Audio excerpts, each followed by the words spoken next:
O exame oftalmológico se passa pela anamnese, que são as queixas que o paciente nos relata, pelo exame, que começa com a acuidade visual, inspeção, reflexos, campo visual, mobilidade, tudo isso vocês já viram. E aí procede-se ao exame do que se chama de fundo de olho. Esse exame pode ser realizado com dilatação da pupila ou sem a dilatação da pupila. Com a dilatação da pupila, independente da técnica, o exame é mais fácil, é mais simplificado. Mas hoje em dia nós temos aparelhos suficientemente bons e baratos para fazer esse exame sem o paciente ter a sua pupila dilatada, o que causa menos desconforto, mais praticidade e mais rapidez, agilidade nesses exames. Na observação da retina dos pacientes, presta-se atenção em geral em 3 regiões. Primeiro, a retina por si só, que são essas regiões entre os vasos e principalmente essa região central, onde não chegam os vasos superficiais e se chama mácula. Retina periférica, retina paracentral e retina central, que é a mácula. Também prestamos atenção nos vasos, então nós temos as veias, que são mais escuras e mais grossas, as artérias, que são mais claras e mais finas. E temos o nervo óptico. E o nervo óptico, vocês já viram, ele tem um diâmetro externo, um diâmetro interno, características próprias. Para fazer esse exame, nós utilizávamos muito frequentemente esse equipamento, que se chama oftalmoscópio direto. É um equipamento que é útil, mas tem um preço relativamente elevado. Ele custa em torno de R$ 1.600, R$ 1.700. Um aparelho muito melhor do que esse, mas muito mais caro, é o retinógrafo de mesa.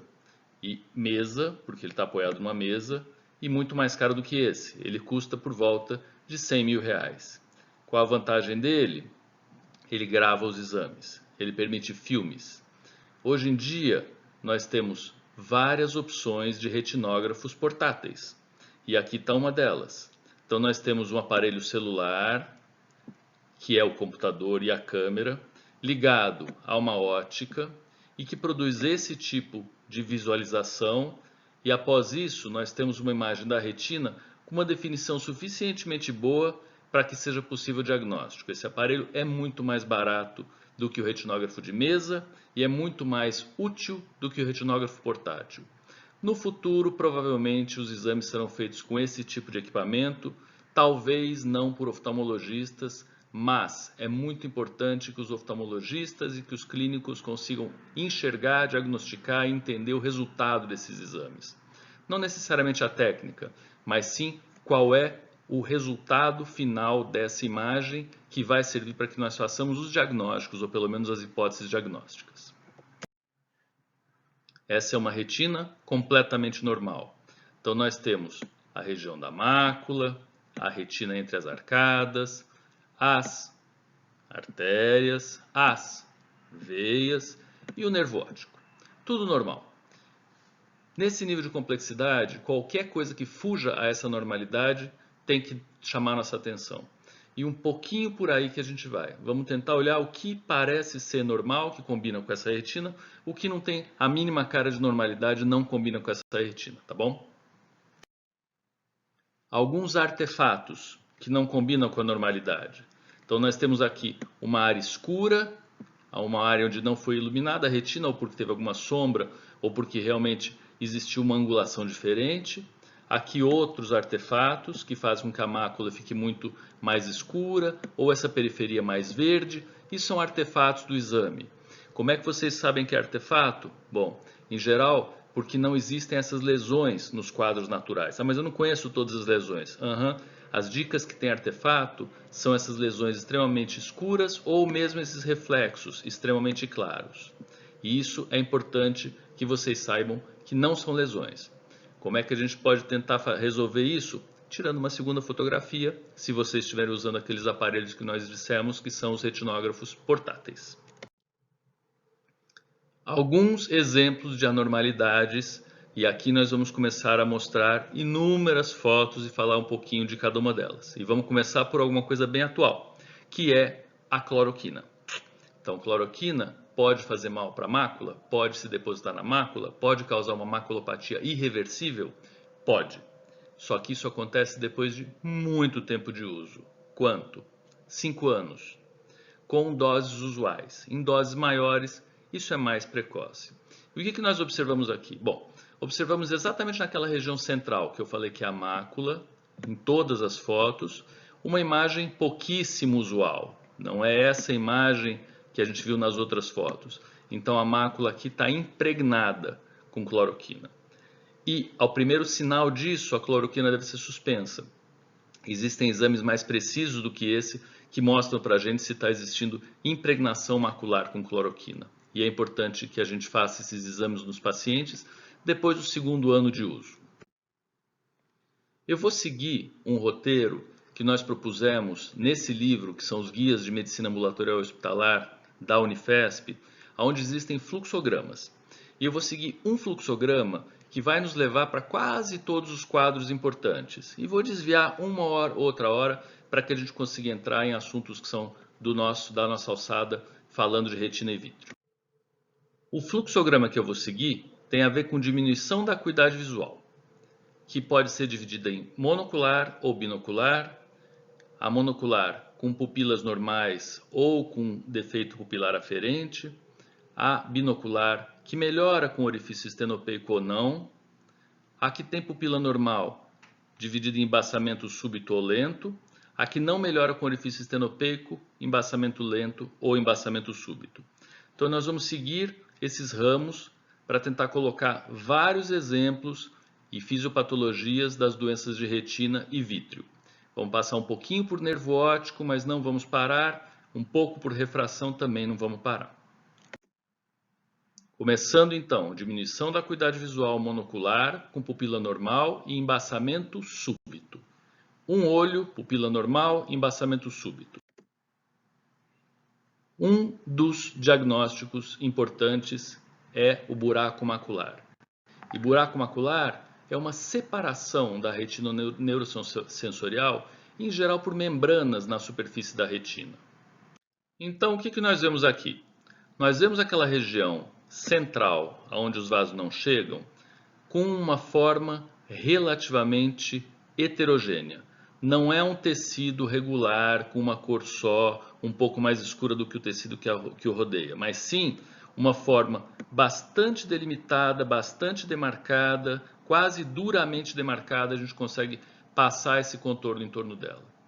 Isso é um buraco macular que compreende a separação dos folhetos da retina neurosensorial. E isso em geral acontece porque uma membrana, uma fina membrana em cima da retina, puxa a retina para os lados e faz com que exista um buraco. Cirurgias podem resolver isso. Essa é uma causa de diminuição da visão monocular com reflexos normais. Por que reflexos normais? Porque a periferia da retina está normal de início súbito. Quando existe o buraco macular, inicia-se esse tipo de sintoma. Segundo quadro, ceratites. As ceratites causam diminuição de visão de um olho só de início súbito. Esse é um tipo de ceratite. Então nós temos aqui um edema importante na parte inferior da córnea, com a parte superior mais transparente, o paciente com visão muito mais baixa por conta desse quadro. E o descolamento de retina?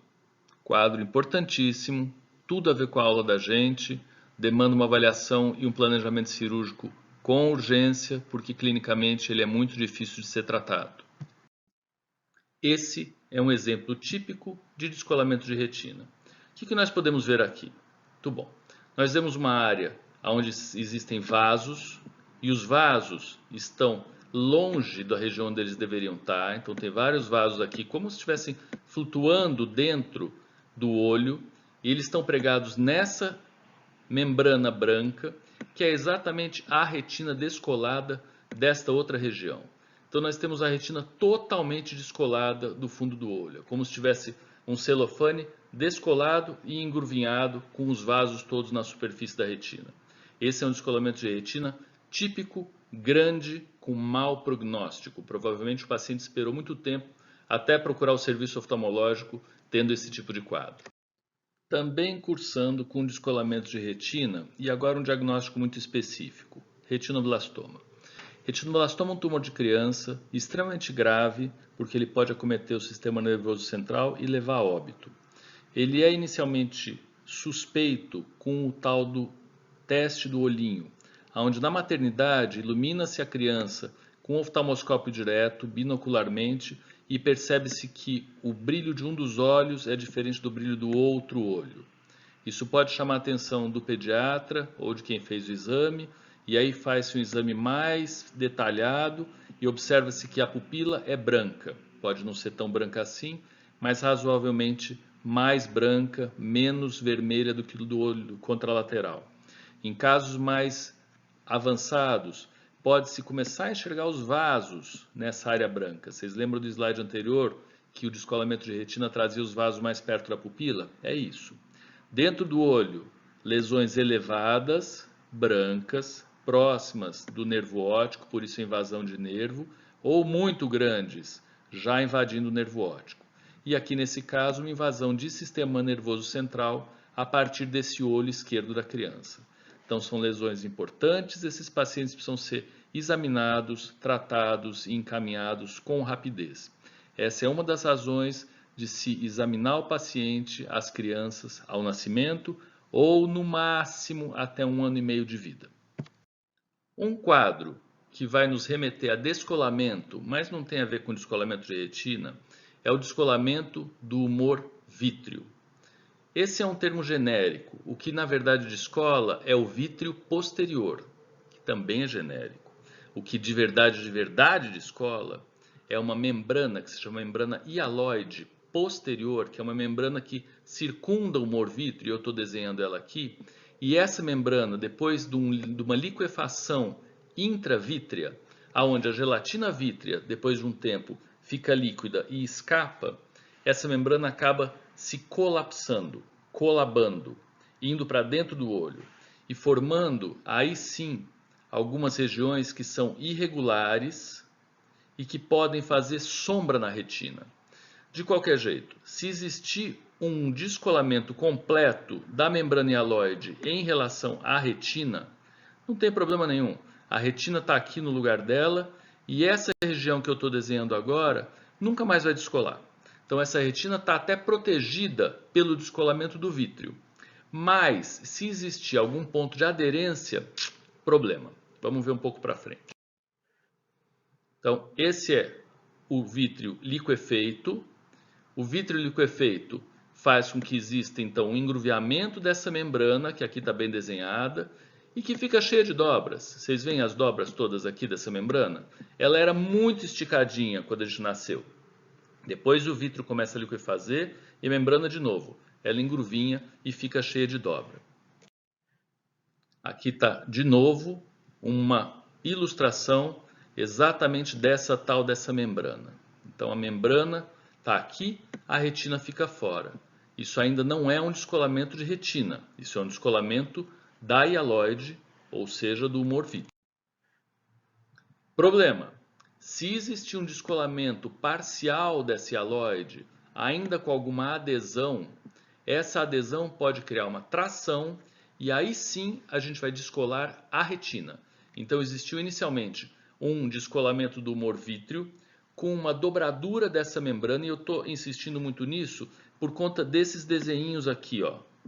E esses desenhinhos, eles formam o que nós chamamos de mosca volante ou floater. Nós olhamos para uma superfície clara, por exemplo, de manhã, piscina, neve, e vemos um monte de mosquinha flutuando. É isso que a gente está vendo. Então, quando o vítreo descola, a hialoide posterior descola, nós vemos essas mosquinhas, que não tem problema. O problema é que se essas mosquinhas começarem a se transformar em flash de luz, como assim? Flash de luz é assim, ó, eu fecho o olho ou vou para o escuro e fico enxergando luz piscando, como se alguém estivesse tirando fotografia com o flash do meu olho. Isso quer dizer retina sendo beliscada. Isso quer dizer exatamente o que vocês estão vendo aí, tração na retina.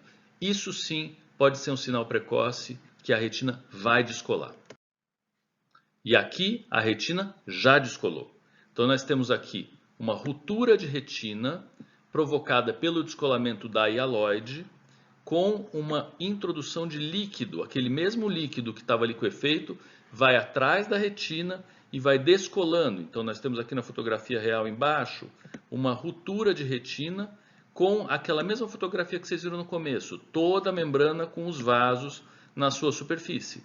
E vocês veem aqui pela deflexão dos vasos que essa área da retina está colada, mas essa superior está descolada. Quando a retina fica descolada, ela não recebe suprimento sanguíneo e morre. Ela dura um tempo, mas ela não dura muito tempo viva. Quanto que é algum tempo? Alguns dias, eventualmente semana. Mas é um quadro de urgência. Então, assim que o paciente perceber mosquinha voando e flash de luz, ele deve procurar o oftalmologista para ver se não existe alguma área onde existe ruptura e essa ruptura precisa ser consertada. Como é que a gente conserta isso? Então, existem algumas técnicas, dependendo do tempo que passou desde o começo da ruptura e de qual é a gravidade intraocular. Então, as técnicas mais simples começam com injeção de ar ambulatorialmente mesmo, ar dentro do olho para ver se a retina volta ao lugar dela. Funciona em alguns casos. Em outros casos, nós podemos fazer o que está escrito aqui, que era uma cirurgia muito frequente no passado, hoje já não é mais tanta, onde a gente diminuía o volume do olho com cintas que faziam uma cerclagem, trazendo o olho em direção à retina. Parece maluco, mas é assim que se fazia. Hoje em dia isso é muito mais raro, porque as cirurgias intraoculares são muito mais seguras e mais precisas, que é o que se faz. Por exemplo, a colocação de luz dentro do olho, isso pode ser feito cirurgicamente, como nesses casos, onde existe uma endofotocoagulação, nós vamos com um probe de laser e fotocoagulamos, esquentamos a retina para ela grudar, para ela cicatrizar, ou pode ser feito externamente. Esse aqui é uma fonte de luz externa que está atingindo a retina e vai fazer com que em volta daquele buraco exista uma adesão que faça com que exista uma soldadura dessa região e não vai existir a dissecção do líquido por dentro da retina. De vez em quando precisa ser feito, como eu disse, intraocularmente, mas o restante do humor vítreo atrapalha para fazer essa cirurgia do laser. Então nós precisamos tirar o vítreo, fazer uma vitrectomia. E aqui são dois esquemas de vitrectomia, onde se ilumina com um instrumento, se corta aspirando com outro instrumento. Esses instrumentos são muito finos e precisos e nós conseguimos fazer isso sem um sofrimento e um risco muito grande para o paciente. Aqui uma outra vitrectomia, onde pode estar se tirando sangue e restos daquela membrana. Uma vez retirado todo o conteúdo vítreo, faz-se o endolaser e deixa-se o paciente depois ou com gás ou de novo com BSS, que é solução balanceada salina, ou com alguma outra substância, por exemplo, óleo de silicone, que é um óleo denso que serve para colar retinas que estão descoladas há mais tempo ou que tinham um descolamento mais grave. A oclusão do ramo da veia central da retina, ela é também de aparecimento súbito, baixa muito a visão do paciente de uma hora para outra e ela é bem típica ao exame do fundo do olho. Esse é um exemplo típico e é importante vocês lembrarem. Quando a gente tem hemorragia para tudo quanto é lado, pode muito bem ser um quadro de oclusão de veia central da retina. E por que a veia faz ter tanta hemorragia? Porque o sangue não volta. Então, não tendo como voltar, o sangue se extravasa a montante, antes de chegar no lugar onde ele deveria chegar. Então, esse tipo de quadro é bem típico de oclusão de veia central da retina. O problema desse tipo de quadro: essas oclusões fazem com que exista uma hipoperfusão retiniana como um todo e o início de uma neovascularização que pode levar a glaucoma e outras complicações oculares. Por isso é importante o segmento desses pacientes e principalmente ver se não existe alguma causa sanguínea, alguma discrasia sanguínea, trombo de carótida, qualquer dessas coisas que podem levar a esse tipo de quadro. Hipertensão arterial e retinopatia hipertensiva. Então nós estamos vendo um filminho aqui de um paciente que tem hipertensão arterial severa com alterações no fundo do olho. Então vemos os vasos com uma certa dificuldade e pequenos pontos brancos e pontos hemorrágicos. Muito difícil enxergar isso aqui e está aqui de propósito, porque em geral, quando nós vamos fazer os exames, é isso que aparece. Não é o que a gente espera que vocês vejam, porque aprender a fazer exame não é mais importante do que aprender a ver o que está no exame. E aí a gente vai querer que vocês entendam o que está no exame. E vamos falar de todas essas coisas aqui que aparecem na retinopatia hipertensiva. Exudatos, hemorragias, estreitamento, tortuosidades, artérias em fio de cobre, fio de prata, até o edema de papila. –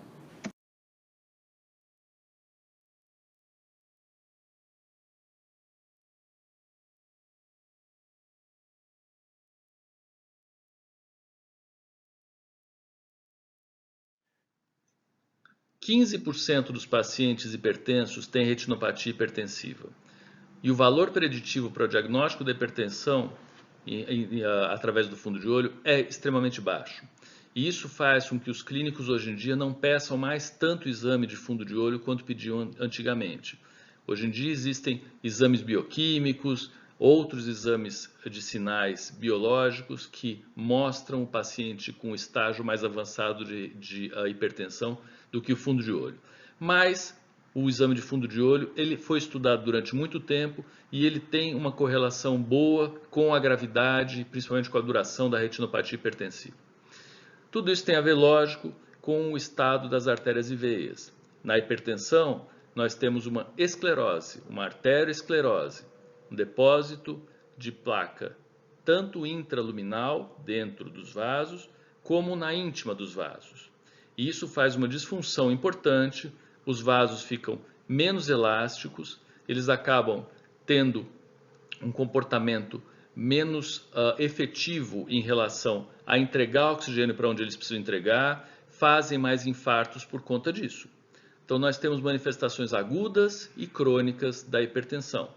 Manifestações agudas, as constrições, manchas algodonosas, interessante de lembrar, a gente vai falar um pouco mais tarde, hemorragias, exudatos duros, que são os depósitos, alterações de coroide, que é o tecido embaixo da retina, descolamento de retina e edema de disco óptico. E cronicamente, estreitamento arteriolar, aumento de tortuosidade, cruzamentos patológicos, manchas algodonosas e hemorragias de retina. Então vamos lá para manifestações agudas da retinopatia hipertensiva. Primeiro, estreitamento arteriolar. As veias têm uma relação com as artérias de mais ou menos 3 para 4 em relação ao calibre. Então, veias muito mais grossas aqui embaixo do que artérias que estão muito mais finas denotam um estreitamento da artéria. Aqui em cima, mais ainda. Essa aqui é uma artéria e essa é uma veia. A veia está muito mais dilatada do que a artéria, mas de verdade é a artéria que está muito mais estreitada do que a veia. Porque nós vimos anteriormente que hipertensão cursa com depósito e com estreitamento e endurecimento de artérias. Nós temos exudatos, e esses exudatos são manchas brancas, e essas manchas brancas estão aqui embaixo, sem um limite definido, e são relativamente amarelos. Isso aqui são áreas de extravasamento de líquido axoplasmático, como está demonstrado nessa figura do meio, onde a gente tem uma alteração nas artérias e a gente tem uma diminuição da drenagem venosa e uma manutenção do tecido intraaxonal, fazendo com que o fluxo não se faça normalmente e exista então um infartamento, um edema, um extravasamento de líquido nessa região, o que pode fazer com que exista algum dano para o funcionamento da retina. Existem hemorragias retinianas, que acabam sendo parecidas em termos de fisiopatologia com essa alteração de fluxo axoplasmático, mas aí no caso são as veias mesmo que não funcionam, então o sangue não volta e se extravasa.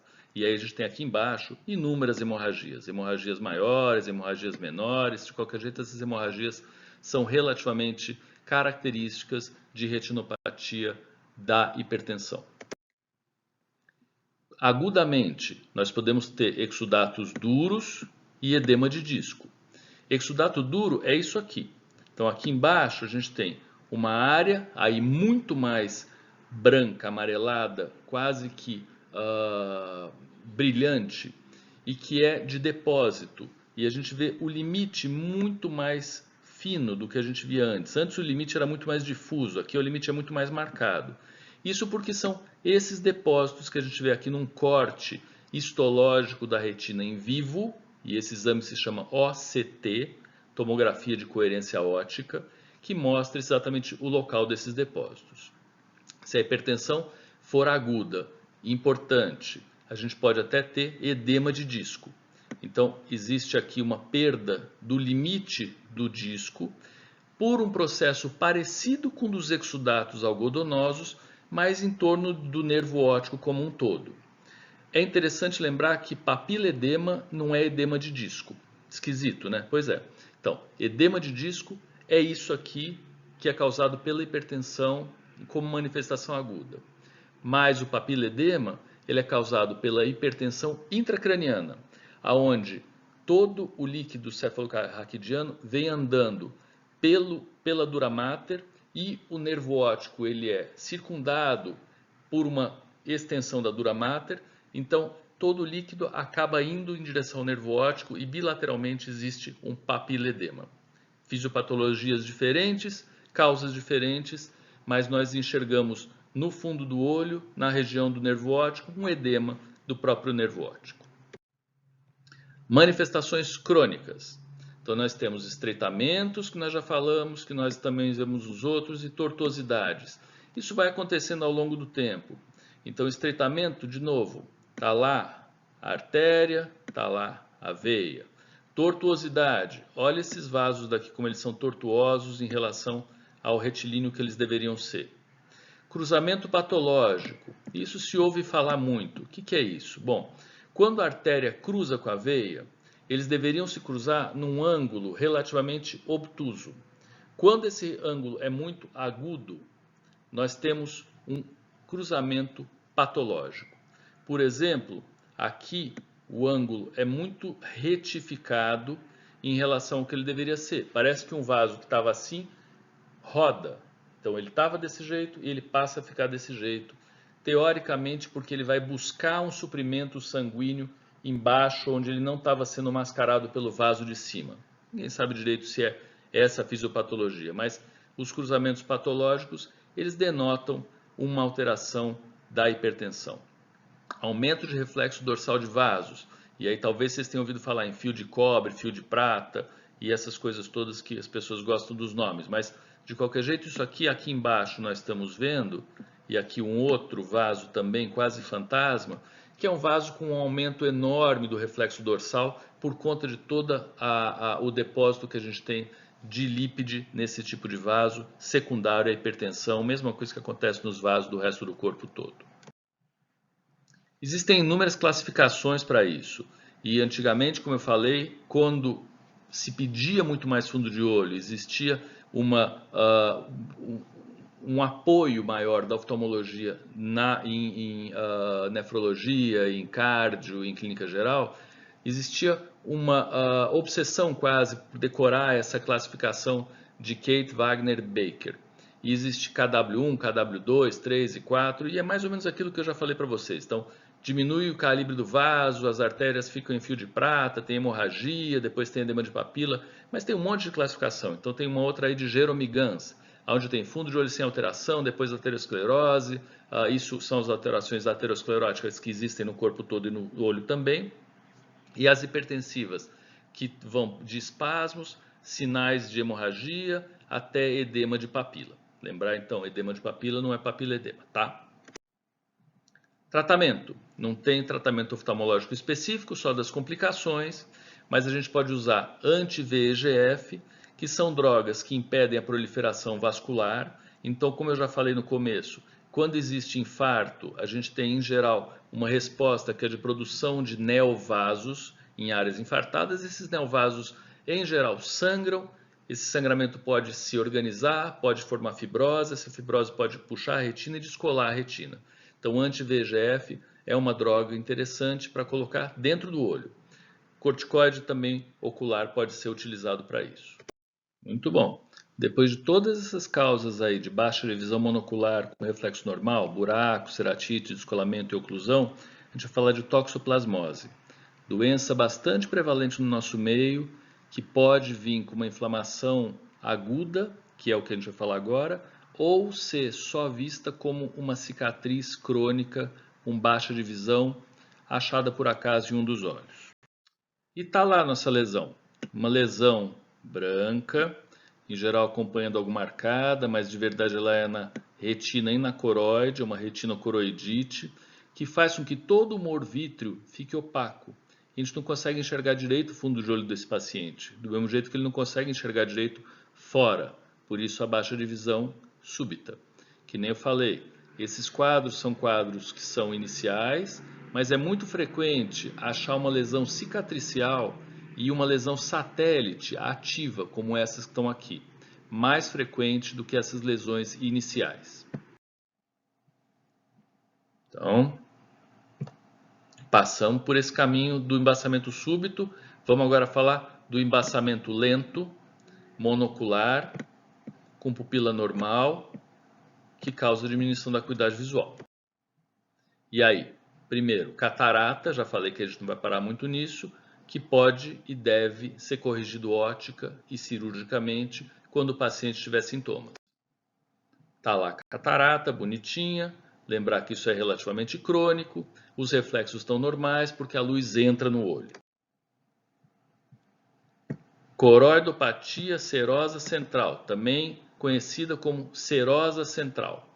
E aí, o que será que é isso? Bom, muito bem. Também conhecido como serosa central, aqui a gente tem uma forçação de barra dizendo que é uma doença causada pelo estresse.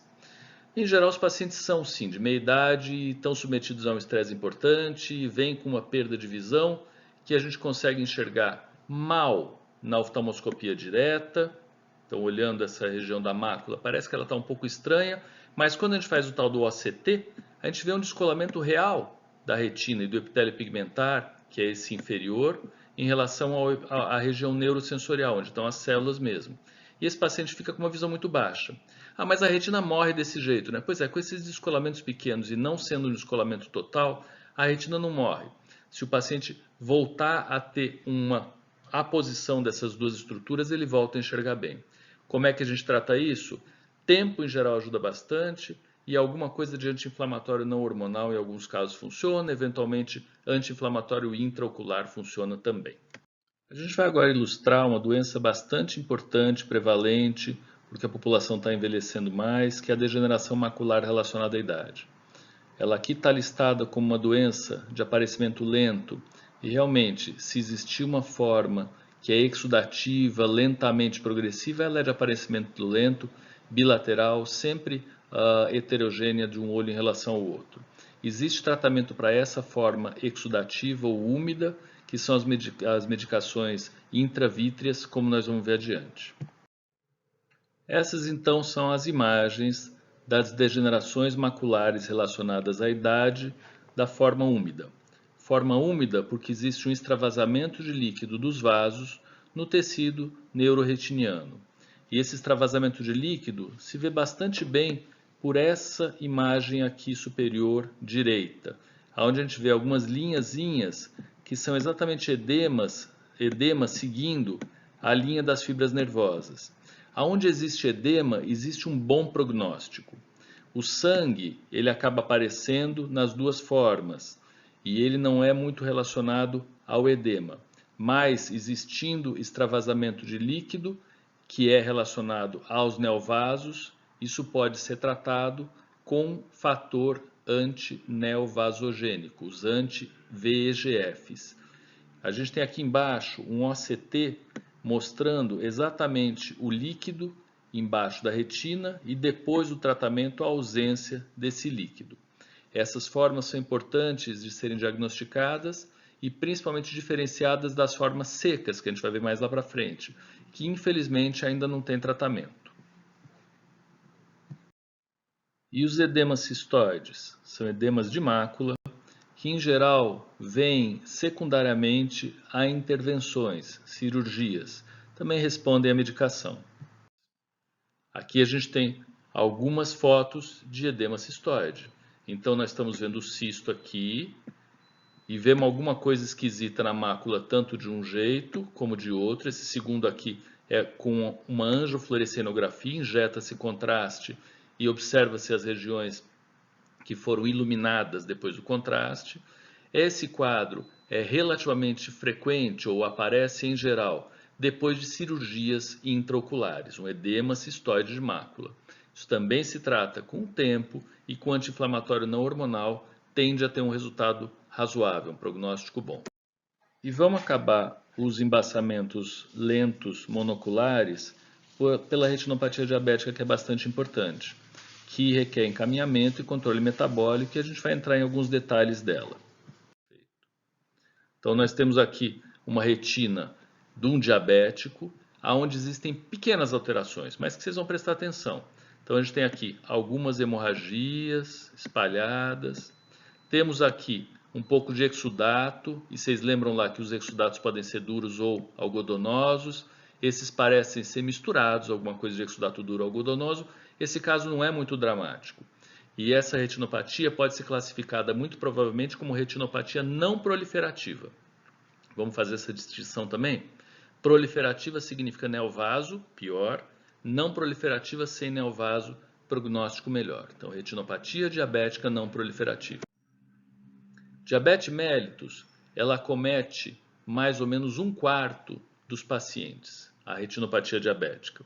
E depois de 20 anos, quase todos os pacientes que têm diabetes vão ter alguma alteração visual, que passa por diplopia, por conta das paralisias, catarata, por conta de osmose aumentada pela via do sorbitol, glaucoma secundário, por conta de rubeose, que é uma neovascularização da íris, que fecha o trabeculado e aumenta a pressão do olho, neurite, por conta de isquemia no nervo óptico. As alterações de diabetes têm bastante a ver com vaso, então vocês vão ver alguma semelhança com diabetes e com hipertensão.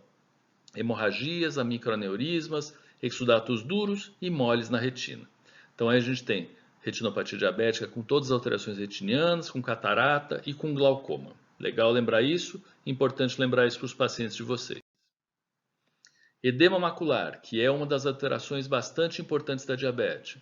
Ele cursa com um aumento de permeabilidade vascular, extravasamento do líquido intravascular, um exudato ou edema, que pode ser focal, difuso, cistoide, um desarranjo das células por conta desse edema, uma metamorfopsia por conta desse desarranjo, já vamos falar disso, e escotomas. Então, metamorfopsia é uma percepção das linhas retas como tortas, e escotoma são regiões que antes você enxergava e agora estão bloqueadas. E aqui a gente tem um edema que é em volta cistoide, e aqui um edema mais localizado um pouco. Edemas, então, são essas regiões que formam linhas ou que formam uma figura geométrica. Aqui as linhazinhas bem delimitadinhas e a mácula mais elevada. Eu não consigo ver a mácula mais elevada aqui, não mesmo. Você precisa fazer um OCT igual esse aqui de baixo para olhar e enxergar esse edema macular, mas o paciente vai vir falando que a visão dele piorou muito e se ele tiver diabetes, o edema macular é um diagnóstico bastante importante da gente pensar. O que é metamorfopsia? É isso aqui. Pergunta para o paciente como é que ele enxerga a janela. Se ele enxerga as linhas da janela retas ou as linhas da janela são tortas ou das portas.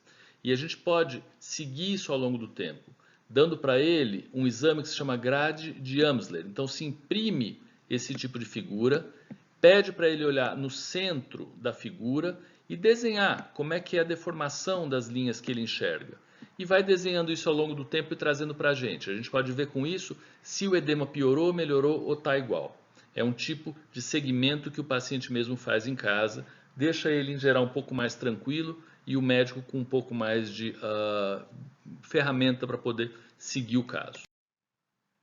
O que acontece na microvasculatura? Um monte de coisa, parecido com o que a gente já viu na hipertensão. Então, neovasos, proliferação, anormalidades microvasculares, microaneurismas, hemorragias, exudatos duros, infartamento das camadas de fibras nervosas que a gente já viu lá atrás, que são as manchas algodonosas, e eu queria que vocês lembrassem isso. Então, a retinopatia diabética não proliferativa, não tem neovasos, a proliferativa tem neovaso. Cadê os neovasos aqui? Bom, os neovasos são esses aqui, ó. Então, são vasinhos pequenininhos, bastante tortuosos, que em geral sangram.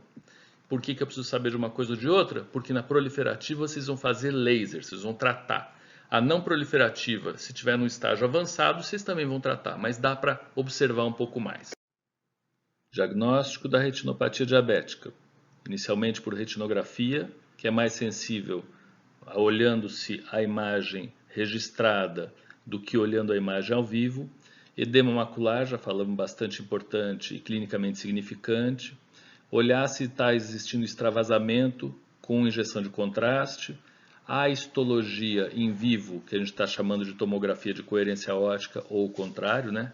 Se chama de OCT, ou tomografia de coerência óptica, a histologia. Ultrassonografia, se existe muita hemorragia e a gente não conseguiu olhar. E o tratamento para retinopatias não proliferativas, que são mais leves, acompanhamento, eventualmente fotocoagulação. E para as proliferativas, fotocoagulação. O que é fotocoagulação? É um laser que esquenta o tecido e mata o tecido. Eu vou matar tecido? Vai. Por quê? Porque esse tecido está doente. E o tecido doente, ele estimula a proliferação de neovasos. Então você mata tecido em sofrimento para que esse tecido não estimule proliferação de vasos que vão vazar, sangrar, eventualmente dar ruptura de retina por retração ou rubeose na íris, causando um bloqueio do trabeculado e glaucoma. Existe então uma destruição e uma perda de campo visual periférico, mas o paciente fica sem as complicações importantes desses neovasos. E essa é uma ilustração do laser. Está aqui em cima à direita, cada pontinho desse é uma marca de laser, onde existe uma coagulação do tecido, morte de tecido, um do lado do outro. Tudo isso é retina periférica, a gente em geral escapa dos vasos. Aqui não tem campo visual, essa visão está ruim, mas a parte central, que é a mais sensível, foi preservada. Existe também a chance de colocar substâncias dentro do olho. Que substância? Exatamente anti-VEGF, como Avastin, Lucentis, Eylea, um monte de nomes comerciais e cada um vai sendo mais duradouro do que o outro. Essas são as evoluções dos anti-VEGFs. Se existir um quadro muito grave, muito avançado, com essas fibroses brancas e hemorragias, a gente precisa fazer vitrectomia, tirar a hemorragia com um aparelho que aspira e ao mesmo tempo corta, com observação de luz intraocular. Depois dessa vitrectomia, se coloca óleo, ar ou a própria substância líquida dentro do olho para preencher essa cavidade. E se existir defeito pupilar aferente? A gente vai ser remetido imediatamente para as alterações de nervo. E não vamos falar muito delas, mas vamos passar rapidamente por elas. Então, primeiro quadro de neurite óptica, que deve levar a uma avaliação oftalmológica e responde bastante bem a corticoide endovenoso. Essa alteração é bilateral e vocês veem uma hiperemia importante e um apagamento do nervo óptico por conta da opacidade vítrea que existe nesses casos. Um tipo mais específico de neurite óptica é a neurite óptica anterior isquêmica, ou NOIA. Ela cursa com uma elevação de VHS e não necessariamente responde a corticoide. Pode ser bilateral, pacientes mais idosos e, em geral, é um quadro relativamente grave. Aqui, um caso de neurite óptica anterior isquêmica. E as neoplasias de nervo óptico? Muito importante a avaliação e neuroimagem para saber da extensão, mas uma avaliação local especializada em relação à evolução dessas lesões. E ter uma certa ideia se é uma neoplasia do tipo melanoma ou se é um nevus, do tipo nevus de coroide. Não é fácil a diferenciação. Em geral, o que se faz é seguir esses pacientes. E se isso aumentar e começar a ter conteúdo mais heterogêneo, uma borda muito delimitada, uma cor muito escura, uma elevação, provavelmente é melanoma, mas isso tem que ser visto por especialista. E existem embaçamentos binoculares que melhoram com orifício estenopeico. Primeiro, catarata inicial é um embaçamento que, quando a gente coloca um buraquinho para a gente olhar através dele, a visão melhora se a catarata for pequena, tipo essa daqui. Então a gente tem nessa região daqui, onde existe ainda pouca opacidade, uma possibilidade de formação de imagem boa, a gente passa a saber que não existe dano na retina nem no nervo, mas na catarata é uma opacidade de lente, a correção cirúrgica, quando indicado, deve ser realizada. Outra que melhora com orifício estenopeico, doença de córnea, com correção óptica, terapia laser, também resolve. Então está aqui uma doença de córnea, que se chama ceratocone, tem uma opacidade, tem um aumento de curvatura muito grande na parte apical da córnea, transplantes de córnea, anéis intracornianos, lentes de contato resolvem esse tipo de caso. Os erros de refração caem na mesma categoria das cataratas iniciais e doenças de córnea, também melhoram com orifício estenopeico. Então a gente tem lá todas as avaliações, todas as refrações, todos os vícios que incluem miopia, hipermetropia, astigmatismo irregular, que é uma baixa de visão também e que a gente consegue resolver com óculos ou lente de contato. E agora, só para variar, algumas doenças que não melhoram com orifício estenopeico binocularmente, aparecem e são de progressão lenta. Começam com catarata avançada, que precisa da correção cirúrgica. Então está lá uma catarata muito maior do que aquela anterior. Nenhum lugar daqui a gente consegue visão, nem aqui, nem aqui, nem aqui. Então esse caso aqui precisa tirar a catarata mesmo, senão o paciente não vai enxergar. E aqui volta a nossa degeneração macular relacionada à idade, agora com aparecimento lento, binocular, sem melhora com orifício estenopeico. Vamos falar um pouquinho da degeneração macular seca. Alterações maculares relacionadas à idade, e especificamente aqui eu estou mostrando para vocês a forma seca. E tem um videozinho que eu acho que é legal vocês prestarem atenção. Affects the dark area of the retina shown here, known as the macula. There are two types of AMD, dry and wet. There is also an advanced dry form called geographic atrophy. The dry is caused by the accumulation of debris called drusen, which first builds up in one eye. Usually both eyes can develop the disease. The dry form of age-related macular degeneration may turn into the more serious wet form, characterized by the creation of many new blood vessels and bleeding in the macula. The advanced wet and dry types of the disease lead to the gradual loss of one's central vision, while peripheral vision remains intact. If you had AMD and were looking at this image, this is what you might see: a blurred center with more sharpness on the sides.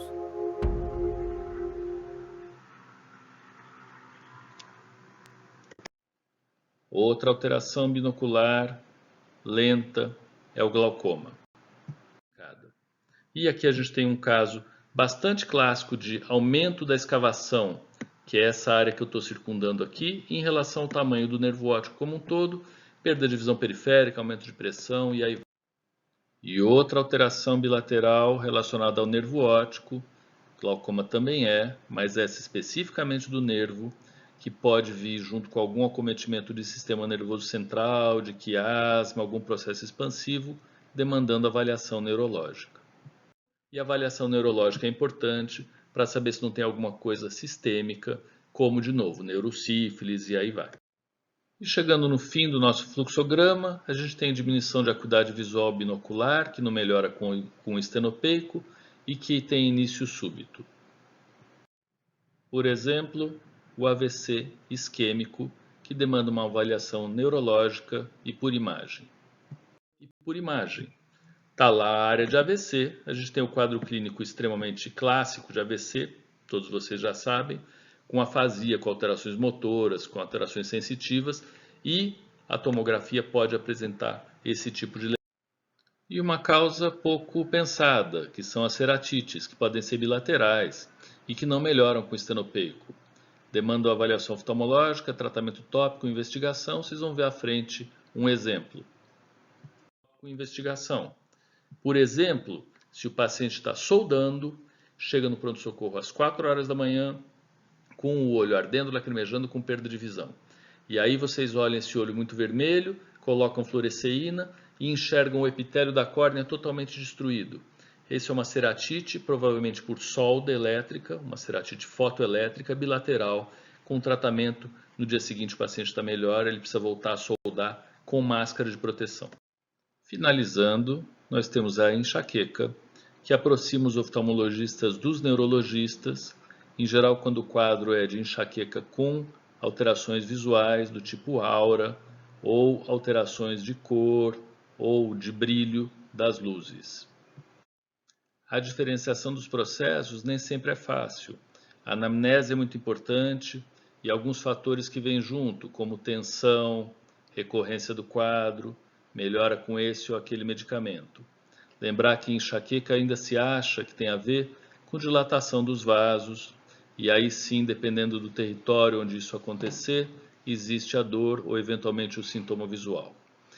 Espero ter falado para vocês de um modo geral, mas bastante abrangente, de todas as manifestações importantes para o clínico geral em retina e in vitro.